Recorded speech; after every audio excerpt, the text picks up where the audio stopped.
Estamos de volta para falar sobre a queda do desemprego. A taxa de desocupação caiu para 9,8% de março a maio desse ano. É a menor para esse período desde 2015. Mesmo assim, o Brasil ainda tem 10 milhões e 600 mil desempregados.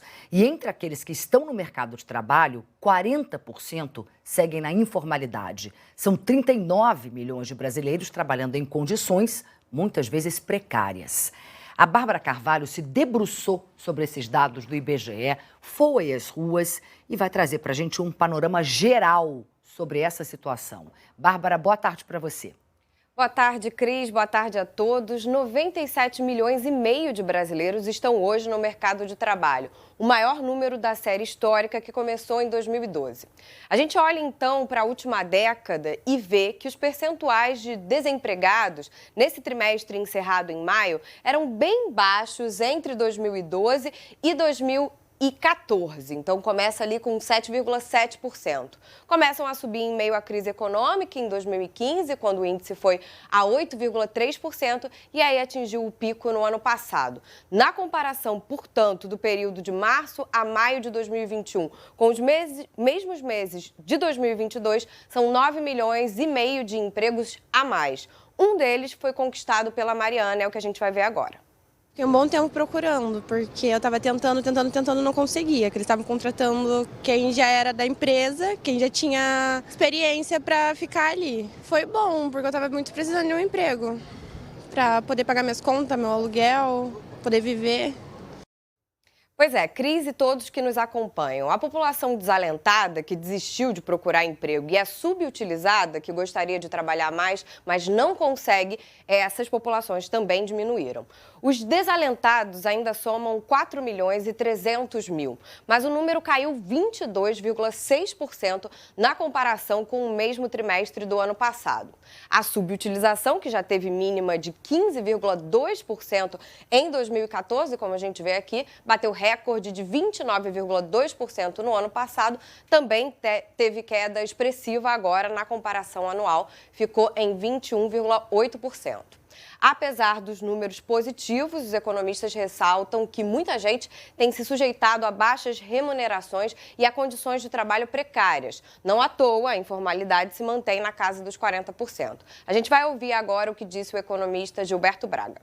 A quantidade de pessoas desocupadas diminuiu, e isso é bastante positivo no sentido de permitir a sobrevivência de uma quantidade grande de pessoas que estavam praticamente desocupadas e na miséria. O dado mostra que há uma recuperação consistente em relação ao trimestre anterior, mas ainda muito discreta com relação à remuneração. Isso significa que as pessoas que estão se reempregando estão se sujeitando a uma remuneração menor.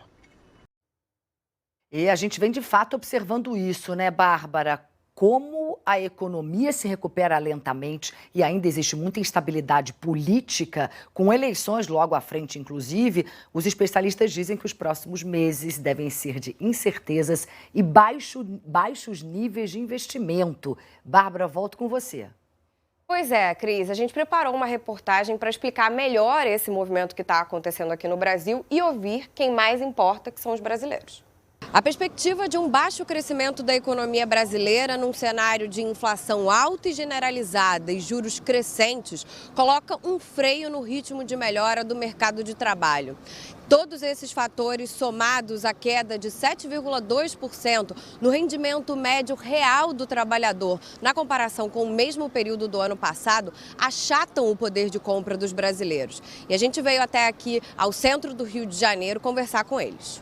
Quanto tempo o senhor está dirigindo o carro para poder sobreviver? Desde o início da pandemia. E a renda tem sido suficiente com esses aumentos todos, combustível? Não, é muito difícil, né? Mas é o que a gente está vivendo aí. Está muito complicado, porque quando você não tem uma ajuda do governo, né?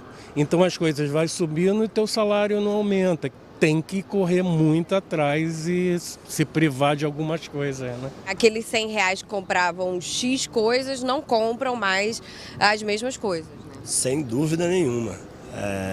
Hoje as coisas estão muito mais caras, né?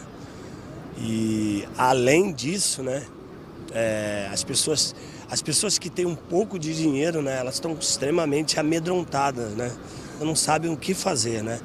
A sensação é que o salário compra menos coisas. Sim, a sensação não, compra menos. Isso é um fato, né? Compra de mês está inviável. Agora eu estou tentando outras estratégias lá em casa, porque está bem puxado. Tá complicado, né? A crise, a maioria das empresas estão quebrando, né, por conta da crise.